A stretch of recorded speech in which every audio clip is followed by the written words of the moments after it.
ஓம் சக்தி பராசக்தி. அன்பு செல்வமே, எதற்காக பயப்படுகின்றாய்? தைரியமாக இரு.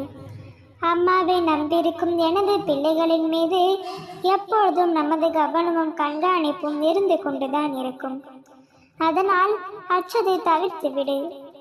உனது கவலைகளை, துக்கங்களை, அவமானங்களை, தோல்விகளை முழுவதுமாக துடைத்தெறிந்து உனக்கு நிம்மதியையும் சந்தோஷத்தையும் கௌரவத்தையும் வெற்றியையும் நான் தந்தருள்வேன்.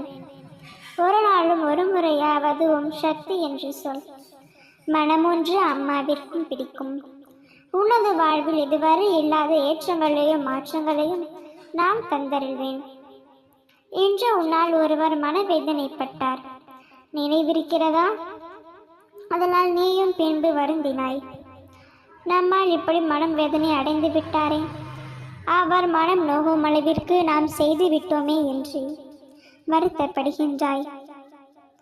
செய்யும் பொழுது அந்த நொடியிலும் இதை தோன்றுவதில்லை. அந்த நிகழ்வு நிகழ்ந்து முடிந்த பின் இந்த யோசனை மனதில் வரும். இன்று அது போல்தான். இதை சாதாரணமாக நீ எடுத்து சென்று இருக்கலாம். என்ன செய்வது? உனது பதட்டத்தில் கூறிவிட்டாய். அவரும் அதை ஏற்றி கொண்டு விட்டார். அவருக்கு இது நிகழ வேண்டியது சரியானதுதான். ஏனென்றால் அவர் உன்னிடம் நடந்து கொண்ட விதம் அப்படி. அதற்கான பதில்தான் நீ உரைத்தாய். இதில் இருவர் தவறும் எதுவும் இல்லை. தங்கமே, இன்று இது நடக்க வேண்டும். நீ இந்த பதிலை கூறியிருக்க வேண்டும். அவர் உன்னிடம் எப்படி நடந்து கொண்டிருக்க வேண்டும் என்பதில் விதி. இதில் எதையும் மாற்ற இயலாது. நீ நினைத்து போல் இப்பொழுது அப்படி செய்திருக்கலாம், அவர் மனம் நோகாமல் நடந்து கொண்டிருக்கலாம் என்று உனது யோசனை பலவாறு இருக்கும். உன்னை போல்தான் அவரும் இதே யோசித்து கொண்டிருந்திருக்கலாம். ஆனால் இருவருக்கும் கூறுவது ஒன்றுதான், நடப்பது நன்மைக்கு. அதை விதிப்படி நடந்தே தீரும்.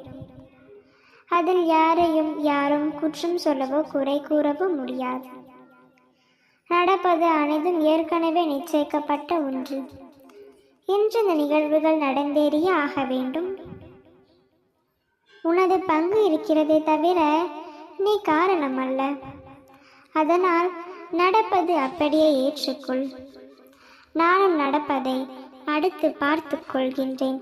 இன்று நடந்த நிகழ்வு இப்படியே மறந்துவிடு. எல்லாம் நன்மைக்கே என்று மனதில் தேற்றிக்கொள் செல்லமே. எப்பொழுதும் நல்லதே நடக்கும்.